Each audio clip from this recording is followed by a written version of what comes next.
Welcome to another episode of Artist Spotlight, the podcast. I'm your host, Mitch Stringer. Thanks for joining us for this episode. As always, the podcast brought to you by your friends at the Maryland Photography Alliance. You can go online and check out everything they have going on, from tutorials to trips and information, contests. There's just a lot going on, and it's being added to regularly. So I definitely encourage people to do that. You can check it out at mdphotoalliance.org. Just a really deep resource there, so you can get more and more enjoyment out of your hobby of photography, something we're all passionate about. And speaking of passionate photographers, going to welcome my guest today, the founder of RGM Watch Company in Mount Joy, Pennsylvania, in the Lancaster area, Roland Murphy. Welcome. Hey, Mitch, thank you. It's a pleasure to be here. I'm so glad you asked me to do this. So I've known Roland for about 7 years, and I can't even believe how time flies, but became aware of RGM watches. There was a national advertisement for a car brand.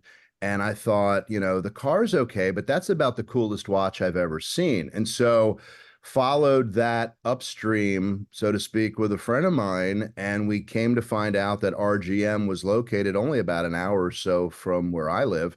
And Roland was gracious to invite us to come up and see these crafts people really building watches from scratch.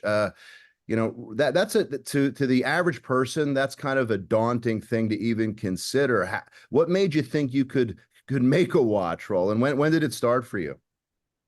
Well, it kind of all started by accident, really. I didn't always, people say, oh, did you love watches as a child? Is that why you got into this? And that's not the case at all. I didn't discover it until later.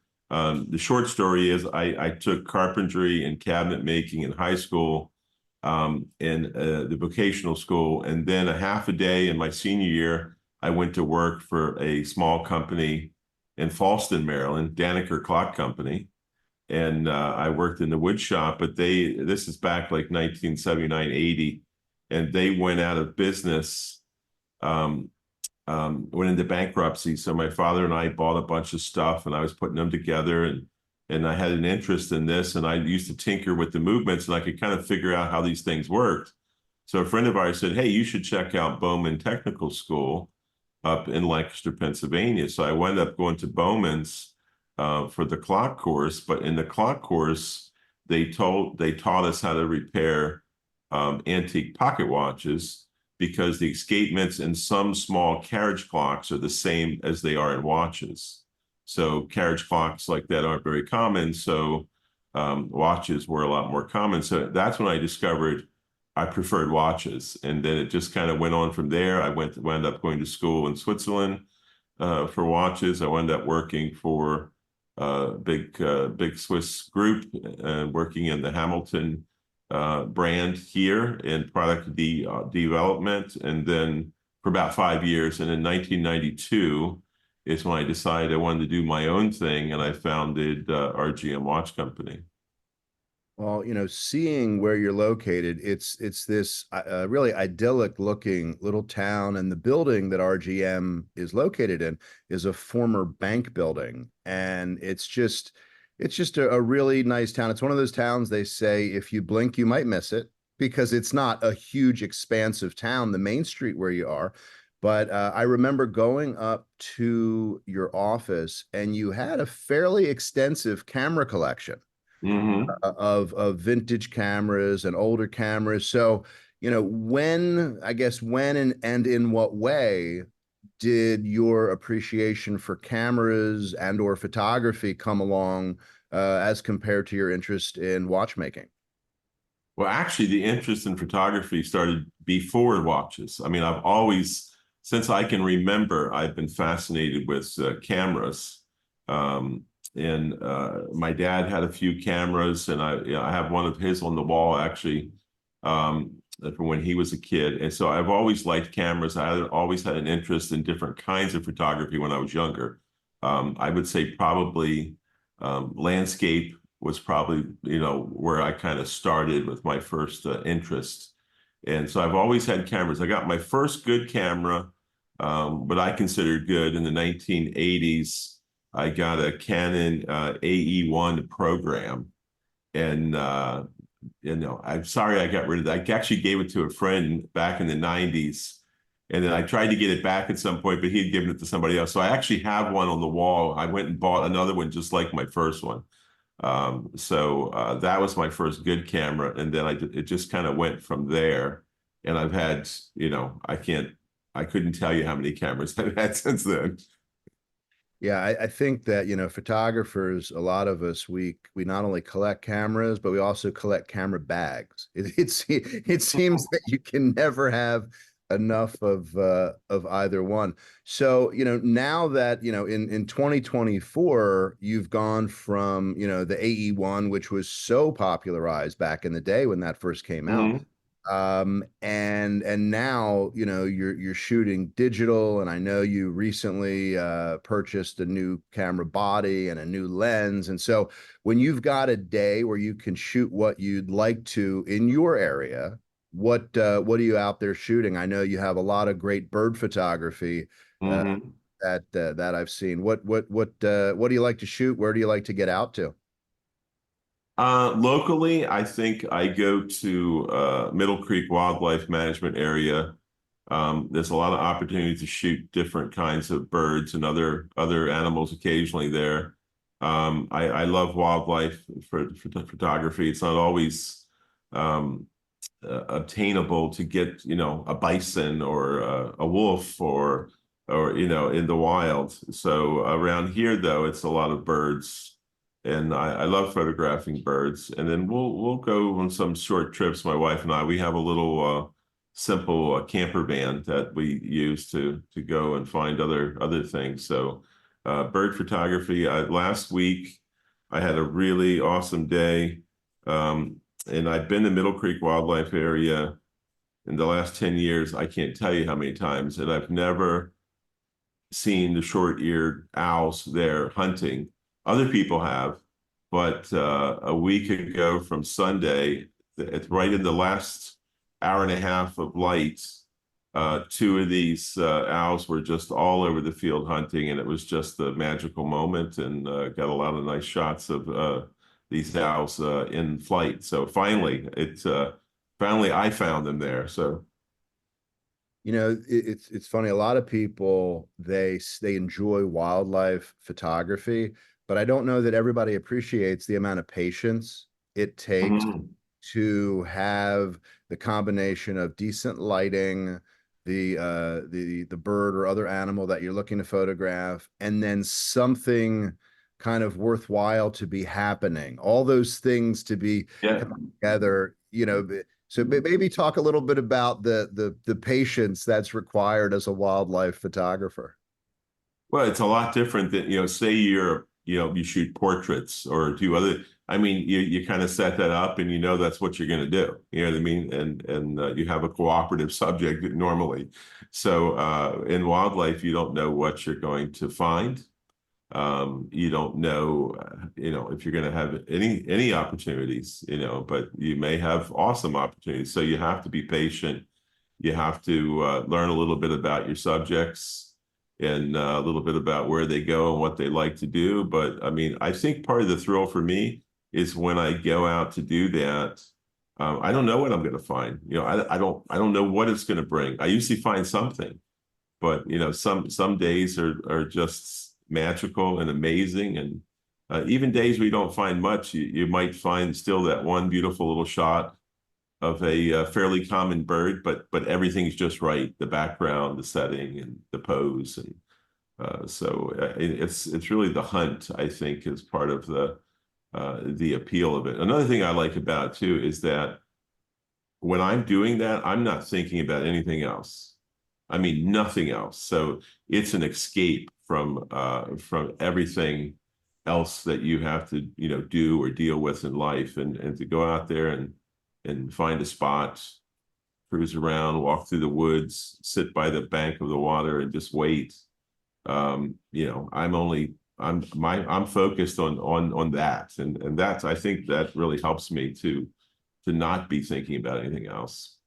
Yeah, I think, I connect with what you're saying, that you talk about, kind of the enthusiast photographer. And a lot of times, if you're doing photography for yourself, as opposed to being on assignment for a Mhm. newspaper, et cetera, a lot of times it's said that the enjoyment of photography is more about the act of photographing than it is the final image. Mhm. And, whether it's, the thrill of the hunt might be overstating it, but it's just the process and that moment where patience meets that subject and lighting. And, you may have been waiting for 3 hours. This may have been your fifth trip back to that area. But when you do finally get that image, it's not like the previous three trips have been a waste. It's been sort of steps in the journey of creating that image, and it makes getting that image that much more rewarding. That seems to be a widely held belief by a lot of photographers. It's the act of photography and not just the final print, let's say. Yeah, exactly. I would agree with that completely. And the whole process is enjoyable. It's not just the photo. It's itself. It's the adventure. For me, it's the patience paying off. It's being out in these wonderful places and enjoying nature. All of that is, and the wildlife photographer for me, it's a hobby. It's not a business. So I can do as much or as little as I want to do with it, and I don't have to come back with that image. You know what I mean? Well, as we've seen in the last several years, cameras and lenses, especially the cameras, have advanced so dramatically. Whether it is going, on a base level, going from film to digital, and then from the DSLRs to mirrorless, and all the megapixels you can eat now, so to speak. In your business, in the watch business, are there some parallels in terms of how that business has advanced, either in how you design watches, make watches, or what you're seeing the public wanting and so forth? Have there been some parallels in terms of advances, or is it largely a tried and true, this is the way you make a watch, it hasn't changed in X hundreds of years? Well, I think it depends a lot on the company and the type of watch. I mean, we primarily are doing mechanical, more classical things. Some of it is art driven. As you know, we have some different techniques we do with dials and things along those lines. So certainly, I don't think what our segment of the business doesn't really compare too much for the technical advances you see in some of the cameras, because we're doing more classical things that I think a lot of people that like a higher grade watch like the mechanical. They like that it is, there's no batteries, there's no electronics and things like that. So it is of course, there's other segments in the watch industry and smart watches and things like that are, obviously very high tech. But that's a different it's apples and oranges. So the cameras, a lot of the cameras nowadays, the technology to get the image, especially some of the new things with bird detection and things like that for wildlife and sports, are just amazing to help you, get that sharp image. Um, in as far as the business, like we use cameras in our business because we do our own photography here. Um, and I don't do it myself, except where I do some of the sort of scene photos. We'll have a watch and a map and things like that. And then we have another gentleman here that does some of the other photos with us.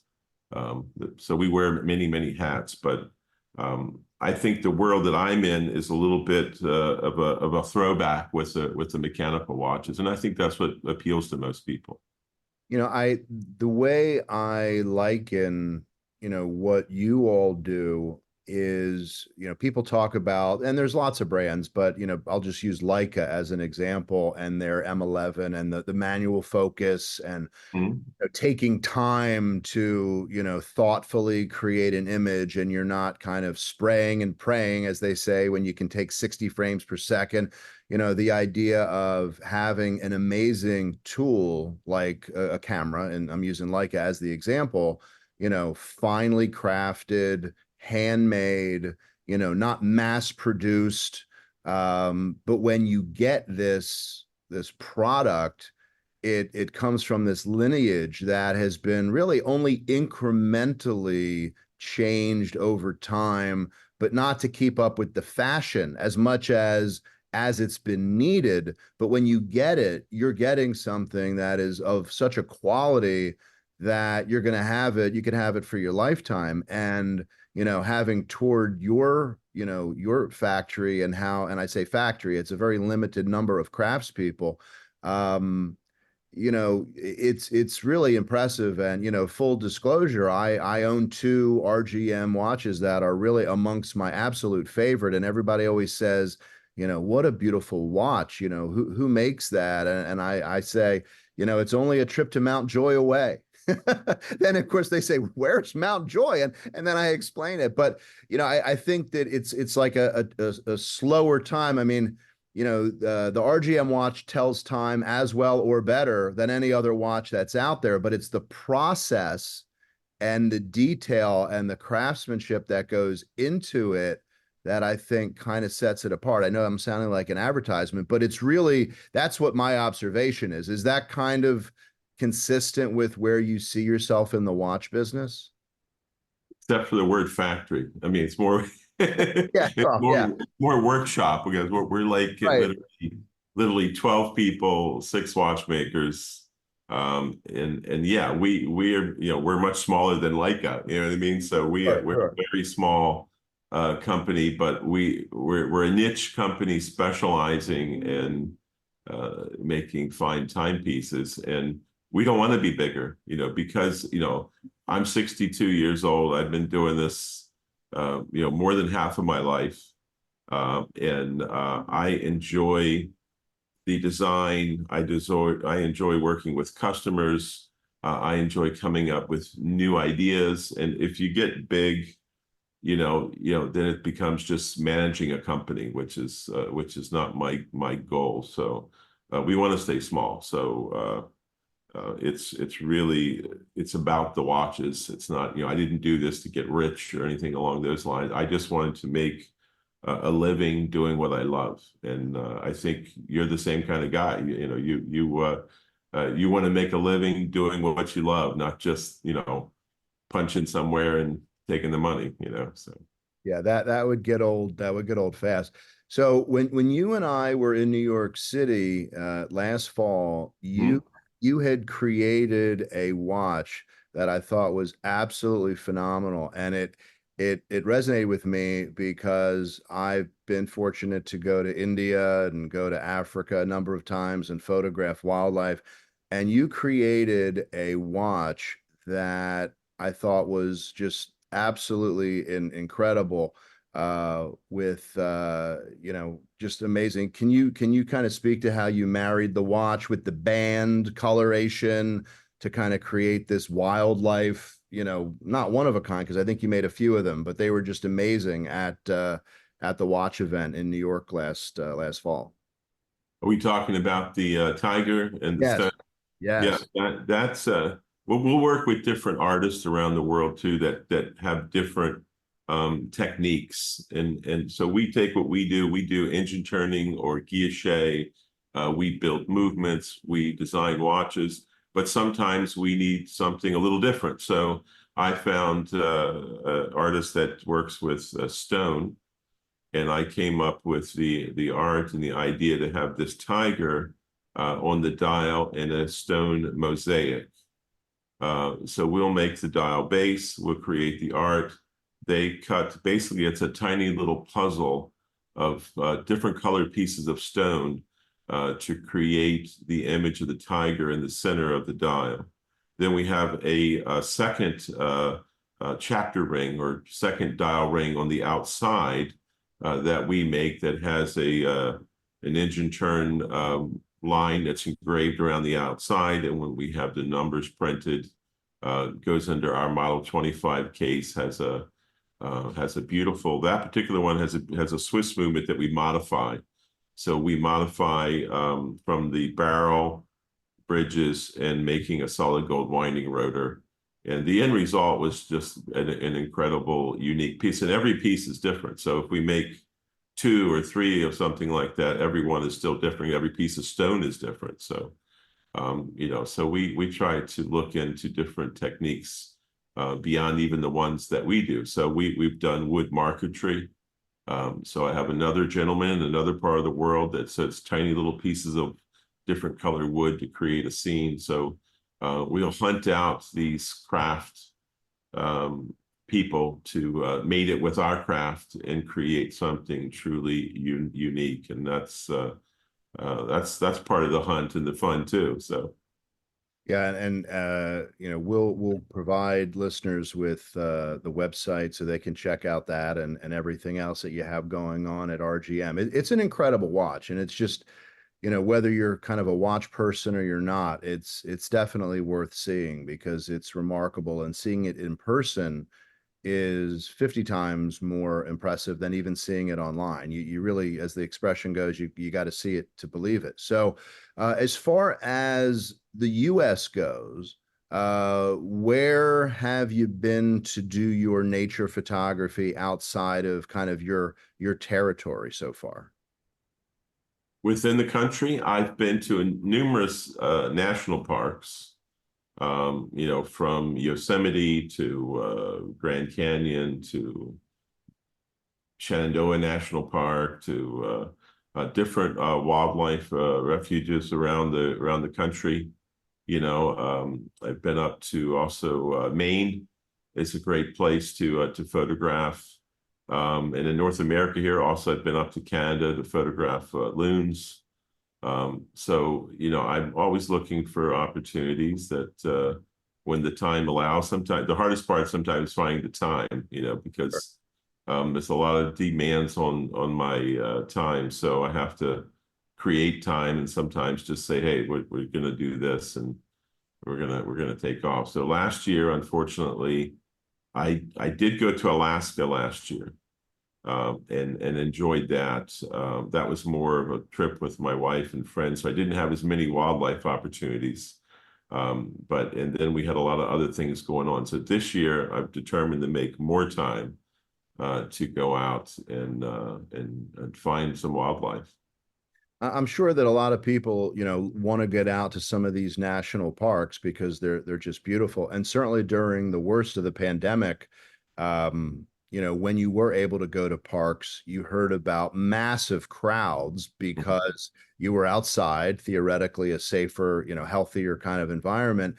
So for you having been to some of the parks that you've been to as a photographer, were you finding that you had adequate just space to be able to make pictures without, being kind of crowded in by so many others, or was it quite crowded, or did that really vary based upon the park? Oh, it definitely varies based on the park. Also helps to get up early Hmm. and don't be out when everybody else is trying to be out. So you want to, and sometimes we would go to maybe parks that weren't quite as well known as others. And you don't always have to be in the park.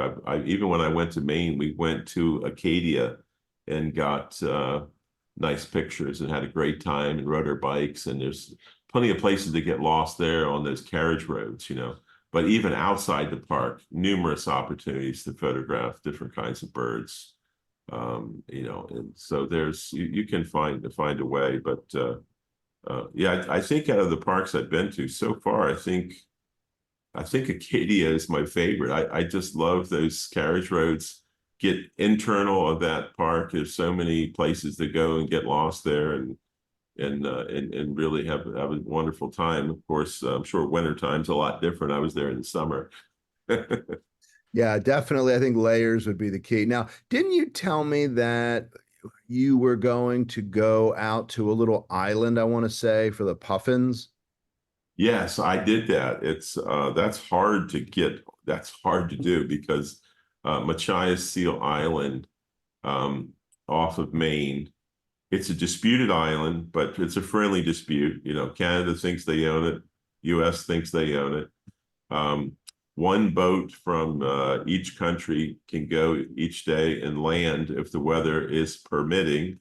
And there's photo blinds in there. So in the summer, you have all kinds of seabirds that nest there and a lot of puffins.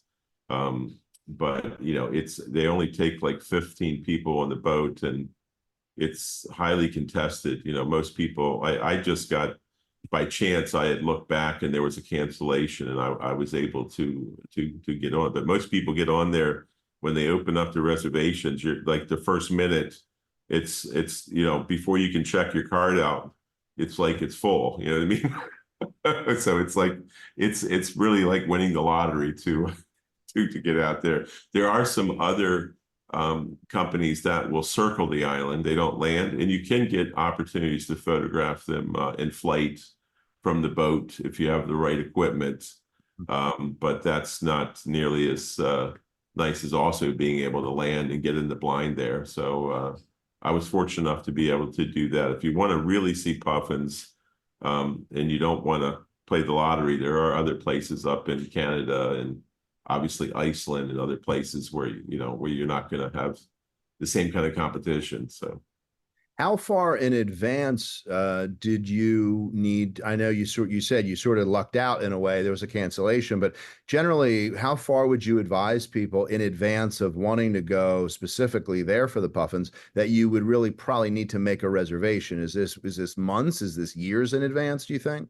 you know it's not even like that. It's they I think they open up the reservations like around March 1st. Okay. There and you can't make one until March 1st. And at 8 a.m. on March 1st, they're like sold out by 8:01. You know what I mean? I mean, it's like I mean that's why it's like it's just luck if you can get one. It is. Right. Then what you could do is between then and let's say June, you could just keep going to their website as often as you could to see if there was a cancellation. And that's what happened to me. I got lucky, but you know, I've even looked this year for cancellations. I haven't found any yet. So I got lucky one day a couple years ago, and I've had several other friends try to get on there and they can't get a reservation. It's like getting the Willy Wonka golden ticket. Exactly. And then there's always the other luck of the draw is you can get a seat by luck, and then if the weather's bad that day, they won't land, Oh, wow. and then just the way it is. Wow. Yeah, you're out of luck that way. When people see these gorgeous pictures of birds flying, we probably all appreciate that, but capturing birds in flight, especially birds that are not moving on a straight line, they zig, they zag, they drop, they twist, um, how have you evolved your capabilities to photograph and track birds in flight? Because it's not easy, especially when you have longer lenses. And first, you got to find where is the bird, as I'm looking through a long lens, and then you have to stay on it. So maybe share some of your trials and tribulations along those lines. Well, there's more trials than anything. Well, the larger the bird, obviously, the easier it is to do. So, you know, that goes fairly well. It's the small darting birds, like, you know, to this day, I don't think I have a great shot of a swallow. You know what I mean? I mean, it's like if you really want to test your nerves, go out and try to get a beautiful shot of a swallow in flight. I mean, that will definitely test your patience and your equipment. You know what I mean? So Yeah. it's not easy. I mean, you know, obviously the birds that will kind of stay in a straight line are much easier than birds that are all over the place. And yeah, I don't have I haven't conquered that yet myself. So I'm still working on that. You know. Yeah, it's a challenge, and we're fortunate in our area to have Conowingo Dam, which Mhm. for many, many years has been known as a central place for eagles to come. I have not had the luck over many years and many visits that others have said they've had in the past when you'd find 75 or more adult eagles and they're diving into the waters and catching fish. And I have not had that kind of volume of eagles ever, but I can relate to the larger the bird, whether it's certainly an eagle or a cormorant. They're of a decent size, and Mm. occasionally you get that great shot of them catching a fish. And the fish generally are so big you can't imagine that the bird could actually eat a fish that size, but they do, and Yeah. they can be pretty dramatic pictures. But I think, to what we're saying, I think you've got to go there knowing that number one, you're going to spend, quite a number of hours, and you've got to go on off times because some of these places, national parks or others, they get very crowded. You kind of want to be there just before sunrise, and you're going to be there 3, 4, 5, 6 hours. And how many photos, how many keepers, so to speak. It's going to vary, and you have to be okay with that. So it's especially good though if you have a little group of people that kind of know each other, and you can go there and commiserate about, where's the eagles or where's the whatever that we're here to photograph, on a given day. So I'm sure you've had more than a couple of times, where like we're saying, where there's just beautiful light, beautiful trees to land on, but what you want to land is not either there or is just not landing. Yeah, it's true. It's true. I've had those experiences at Conowingo.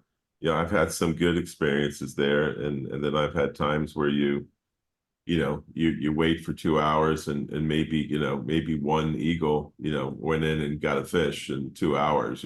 So if you missed that shot, that was a long wait to wait for the next one. So, but yeah, then sometimes it's a flurry where it's like boom, boom, boom. You have several happening at one time. It's like I was telling you about the owls the other week. So the two owls were hunting in the field, and I was getting those. I put my camera down, and then a bald eagle flew by me. Literally like very low, caught me by surprise, and I couldn't even get a good shot of him. But didn't know he was going to be there. He was just there and gone. But sometimes things are happening all around you. Other times it's like, where are the birds? Well, yeah.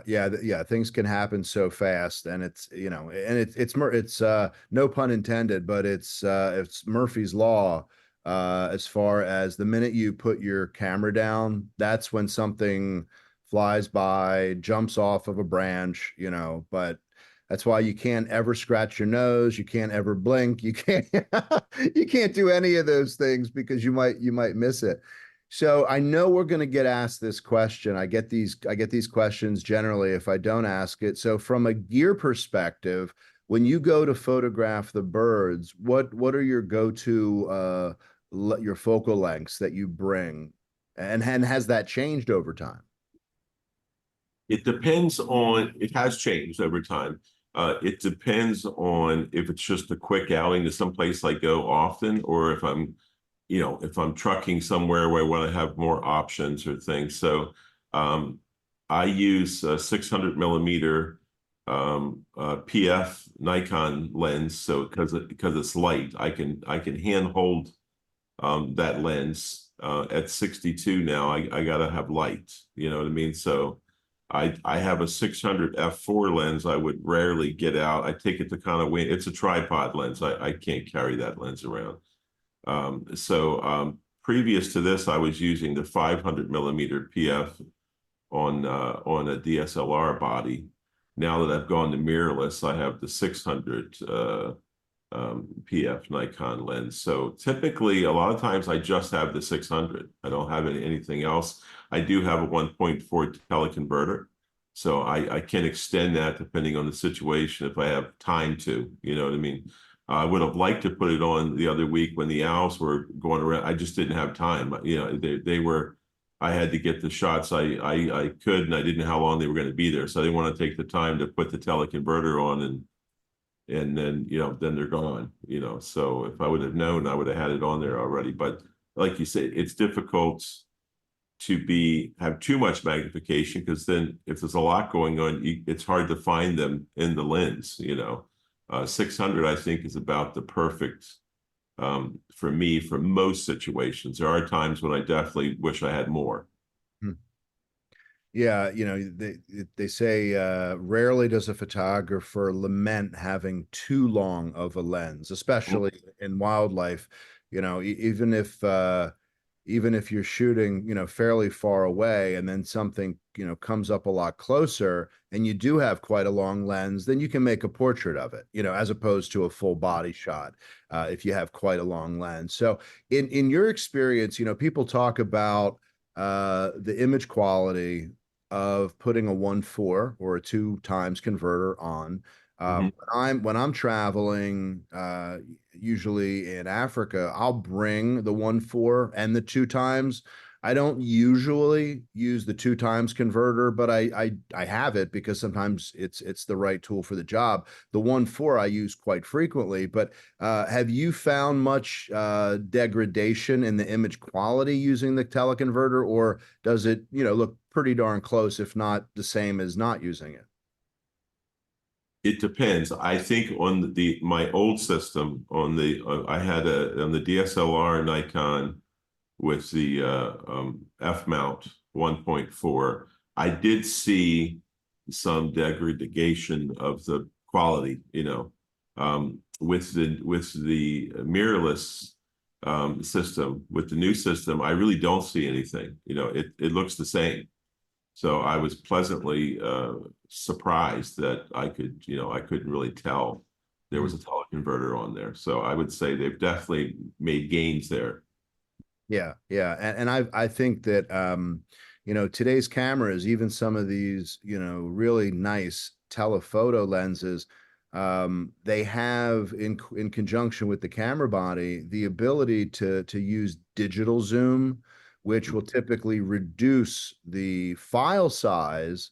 It almost like crops in camera, and my advice to people is generally, rather than crop in camera, buy a 1.4 converter, because that way you don't lose any of the file size. And if you want to crop in even a little bit further, you can. Whereas if you're relying on that digital crop, you are losing file size. And if you have to crop in even a little bit more, the image starts to fall apart much more quickly at that point. So even with a 2x converter, I think if and all the brands have gotten so good with their telephoto stuff, but what I've seen is, if whatever your camera body is, if you're matching that same company's telephoto and that same company's teleconverter, those tend to get better results than if you're mixing and matching brands. I don't know if you've experienced that, but that's been my experience and what I've seen. Have you mixed and matched before, or pretty much always gone with the same brand of whatever you were using? But when I first started wildlife, I was mixing and matching, Okay. and then I, quickly went to just staying the same system from the same company. And I think the results are definitely better when you do that. Things just seem to work better together. The focusing is faster. Usually the image quality is a bit better. So I got away from mixing and matching, and honestly, I think the new systems in the last 2 or 3 years from most of the big brands have just they've made leaps forward. You know what I mean? And the camera, if you have a 5-year-old camera, it's probably time to look at a new one. Well, yeah, I mean, it used to be that, we had autofocus and you're focusing on, the bird in the case of birds. But now, you've got these eye focus for a human, eye focus for a bird, eye focus for a turtle, eye focus for an amoeba. I mean, they've drilled this eye focus down, and yes, once in a while the camera will think that a design on the plumage of a bird might be the eye and not the actual eye, Mhm. but most of the time it's getting it right. If Yeah, you're focusing on the head of a bird, and it's kind of a larger box, focus box on the head, it will find the eye. And if it loses the eye, you're still on the head. So it's not like it's out of focus. I mean, the today's autofocus has gotten so good that more and more people can take more functionally good photos. And I think at this point, what really separates really great photos from just good photos, which have become much more commonplace, is really understanding of the species, understanding of their behavior, and with that, the ability to anticipate what that animal might do next so that you're ready for that. And it's not a matter of, oh, it just did that thing and I missed it because I wasn't ready. So, right. focus happens so fast now, but just a sense of, what's coming next. You mentioned you went to Alaska. I've been there to photograph primarily the grizzly bears. What were you photographing on that trip, or just mixing it in with a larger trip? I think you said. Yeah, it was pretty much a personal trip with family and friends, and so I was looking for things, but we weren't specifically going to places to photograph bears or things like that. So it was a little more controlled. So I got some birds, and I got a moose, and but no bears or anything like that. You were talking about a good pictures and great pictures. Is if something pops in and I can get a photo of it, how I kind of do it, the bird or whatever is, I want to quickly get photos before it's gone. And then if it's still there, then my mind switches to improving the photo. Can I move a little bit and have a clean background?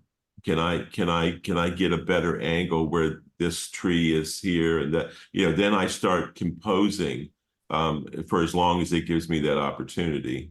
And then I can improve upon those first pictures. But I'm going to shoot quickly when it's there because it might be gone. And then I see what I can do with that. But if it gives me the opportunity, then start thinking, clean background, compose it better. What can I do? Where can I move?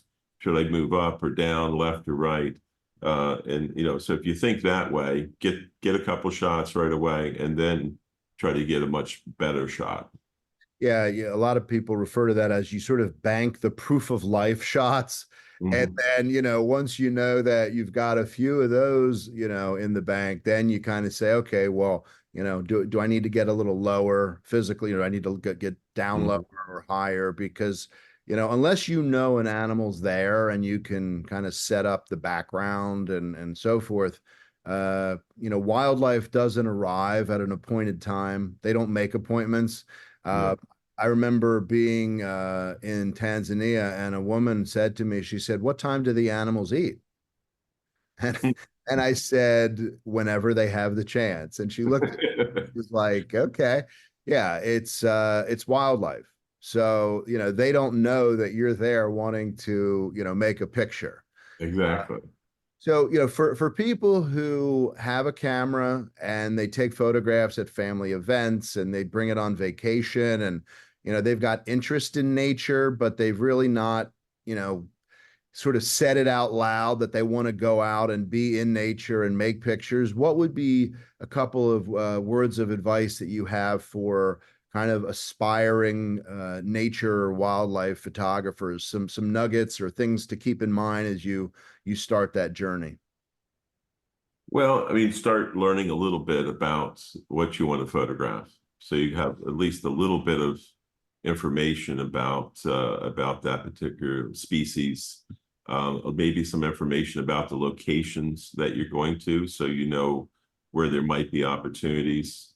Of course, equipment wise, if you're going to go out and shoot birds and you have a 50 millimeter lens, you're not going to have, the success that you might want. So you might have to look into getting, a zoom lens or something. There's a lot of options now that aren't crazy money. There's a lot of Sigma and other lenses out there that are good lenses, and you can experiment or do some studying online and see what fits your budget, and what you can afford and what kind of shots you might get from that. So, with the internet and everything, there's so much information out there.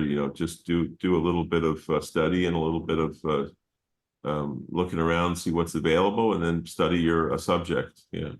Yeah, no, that's great advice. And as you said, whether it's wildlife documentaries or it's YouTube or any of these things, to do the research before you go wherever you're going or about whatever type of animal you may anticipate seeing.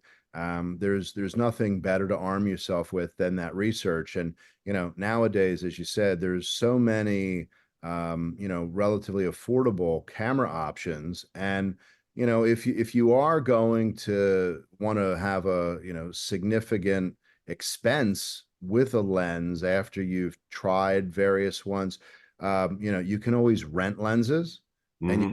you can rent it for a week. You can have it locally if you're traveling around the country or even internationally.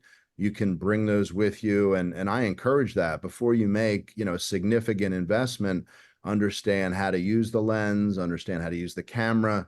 You don't want to get to some incredible destination and say some version of how do I turn this thing on again. So uh, yeah, definitely research is super important.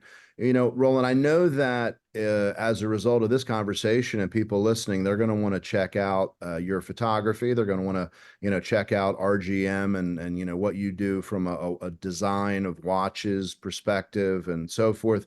What are the best places for listeners to be able to look at photography and RGM?